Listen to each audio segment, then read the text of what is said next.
Hola y bienvenidos a este nuevo video. En este video mi principal interés es en repasar simplemente esta serie de videos es sobre electromagnetismo, entonces este realmente solo es un repaso de conceptos que forman parte de la materia de cálculo multivariado y de cálculo vectorial, ¿no? Entonces vamos a repasar estos conceptos de manera sencilla. Quiero que se tengan bastante en claro porque en realidad los vamos a utilizar bastante en electro y pues por eso me doy a la tarea de hacer este repaso antes de ir a otros temas, ¿no? Bueno, entonces principalmente nuestro primer concepto va a ser la derivada parcial. Entonces la derivada parcial es exactamente análoga a lo que sería en cálculo de una variable a lo que es la derivada, ¿no? Solo que en este caso, pues tenemos otro caso.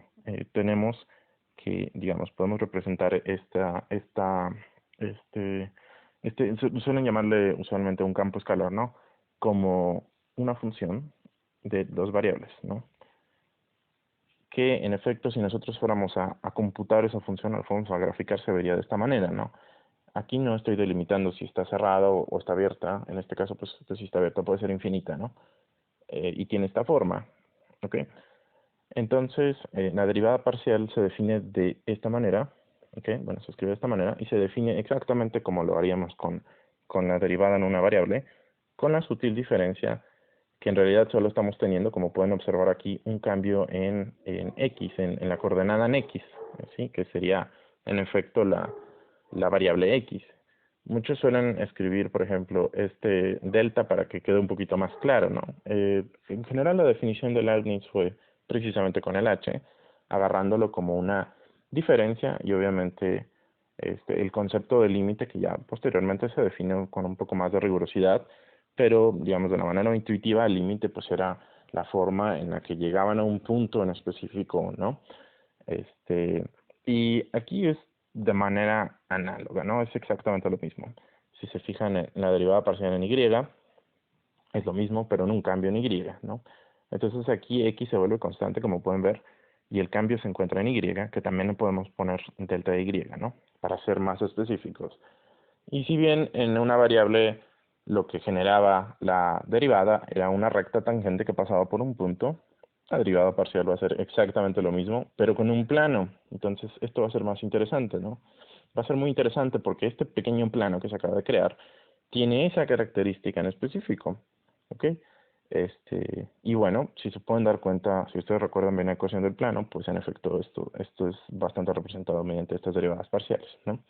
Entonces podemos tener ya sea una, en este caso es una derivada parcial, o podemos tener otra, sea en x, etcétera. De hecho, podemos tener las derivadas parciales en prácticamente cualquier dimensión, ¿ok? Y bueno, vamos a ir con los otros conceptos, ¿no?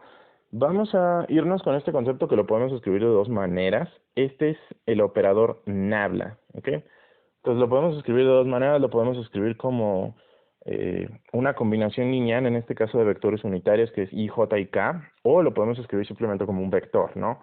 Entonces puedo simplemente escribir delta como las derivadas parciales y de la misma manera en las dimensiones que nos indica, ¿no? Entonces puedo escribir derivada parcial respecto a, si lo hacemos de manera en general, x1 y xn, ¿no?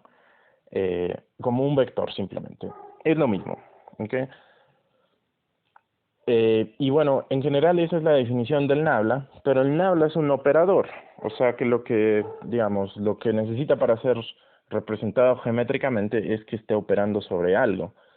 Si nosotros definimos una función específicamente en tres dimensiones y hacemos bueno, operamos el nabla en esa función, lo que tenemos, o bueno, lo que denominamos, eso es por definición, se le denomina gradiente, ¿ok?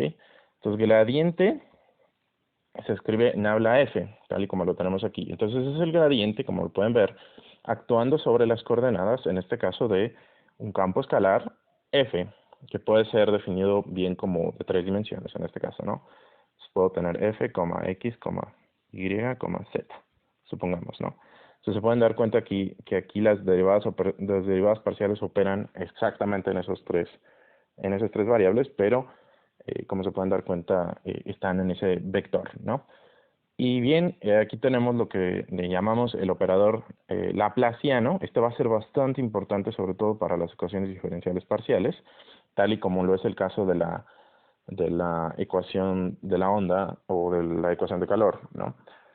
Y para tener una idea, al menos pequeña, e intuitiva de lo que se trata esto, aquí vamos a tener algo parecido a, pues a lo que teníamos con la derivada parcial. Naturalmente podemos ver que se puede ver como un plano, porque, pues en efecto, está conformado de derivadas parciales, pero este plano tiene la característica que es tangente, ¿no? A alguna superficie curveada, como lo podemos ver exactamente aquí.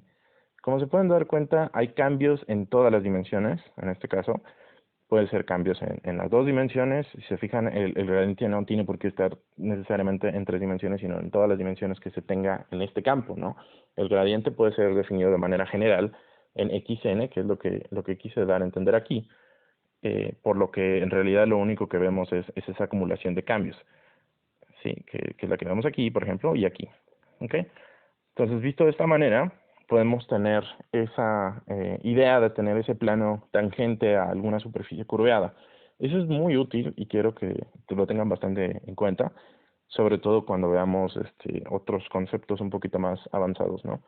Por ahora vamos a dejar estas definiciones y esa es la idea intuitiva, ¿no? Si se fijan, lo que hacemos es un cambio, como bien lo dice aquí en todas estas coordenadas. Les digo, si en realidad tuvieran una función de n dimensiones, pues tendrían n cambios, ¿ok? Y bueno, vámonos con los siguientes conceptos. Ahora aquí vamos a hablar un poquito sobre qué es un campo vectorial. Un campo vectorial esencialmente es una función vectorial, pero tiene la capacidad de asignar un vector a cada punto en el espacio, ¿ok? Eso es bastante útil porque podemos tener una representación, por ejemplo, esta. Si se fijan, cada uno de estos son ejemplos de campos vectoriales, cada uno de ellos tiene en efecto un vector asignado en cada punto, ¿no? Obviamente todos se comportan de distinta manera porque depende de cómo definas las coordenadas del vector, ¿cierto? Entonces, de manera general, podemos definir un campo vectorial de la siguiente manera. Supongamos que vamos a decir, tengo un vector, vamos a definirlo de manera general, ¿no? Este vector tiene n coordenadas, ¿no? ¿Sale? Entonces, una función vectorial, en efecto, que es este campo vectorial, sería descrita, supongamos, de tal manera. Vamos a decir que esta función va de R, bueno, en este caso podemos decir que es una función que va de Rn, ¿ok? De manera general a Rn, ¿no? ¿Ok? Entonces lo que decimos, o podemos escribirlo de manera alternativa es que sea una función S que vaya a Rn, ¿no? Esto es obviamente parametrizando, ¿sale? Aquí como que ya no me cabe, pero bueno, se entiende la idea, ¿no? Que este vector es de este parámetro, esta función que va directamente a Rn, ¿no? Estas son las dos formas de que tenemos de escribirlo, pero la idea es esencialmente que lo podemos tener en n dimensiones, tal cual como les digo, esto es una forma abstracta, ¿no? Por eso lo vemos en n dimensiones. Pero en general, es asignar en efecto un vector, ¿no? A cada uno de los puntos del espacio. Y tenemos este otro concepto que se llama rotacional. También lo podemos escribir alternativamente como rot, digamos, el rotacional de algún campo vectorial, E. Podemos escribirlo como rot E, ¿sale? O podemos escribirlo como el operador nabla, no se pueden dar cuenta aquí, eh, y un producto cruz sobre ese campo vectorial. El producto cruz es la idea del determinante, ¿ok? Entonces el determinante, digamos, lo pueden ver como una forma de medición de cambio, ¿ok? Entre ciertas coordenadas, tal y como lo tenemos en el ejemplo más específico que sería en la matriz jacobiana, ¿ok? Pero aquí pues también tenemos esa idea del cambio, pero ese cambio es el que está ocurriendo sobre un campo vectorial E. Ahora bien, la razón por la cual el rotacional nos habla en efecto de un punto es porque estamos hablando de la posibilidad de que ese cambio, bueno, de que ese campo pueda irse a alguna otra dirección. En este caso podemos tener algo parecido a esto y el rotacional lo que nos ayudaría es a medir qué tanto qué tanto de estos vectores ha cambiado y en qué dirección, ¿no? Entonces, en ese aspecto va a ser muy útil, ¿no? Imagínense que pasamos de aquí a aquí, entonces el rotacional nos va a medir exactamente ese cambio, ¿no? Bueno, vamos a hablar del siguiente concepto. Entonces, el otro concepto se llama divergencia, ¿ok? O lo podemos escribir de esta manera, o simplemente podemos decir la divergencia de algún campo vectorial E, ¿ok? Y bueno, este concepto también va a ser muy importante del campo vectorial, y aquí les puse un ejemplo que ya habíamos visto y que en efecto podemos representar. Entonces esto es bastante interesante porque podemos representar exactamente de esta manera el campo eléctrico, ¿ok? Bueno, la razón es porque la divergencia lo que habla es de una concentración de dirección. Entonces aquí tenemos dos ejemplos de divergencia, ¿no? Que es exactamente lo que veíamos en el campo eléctrico en la carga, que va hacia afuera o que va hacia adentro, ¿sale? Bueno, en este caso, en estos dos casos, pues hacia afuera, pero unos tienen más concentración, ¿no? Pues, ¿qué podríamos decir?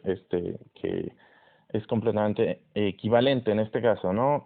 Sea actuando obviamente en un campo vectorial.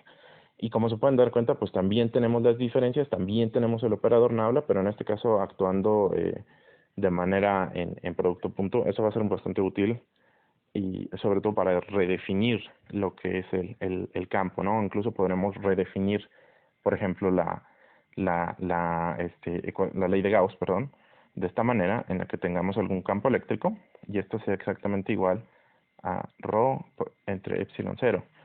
¿Ok? Eso lo voy a ir explicando de manera detallada, pero quiero que lo tengan en cuenta de una vez, ¿no?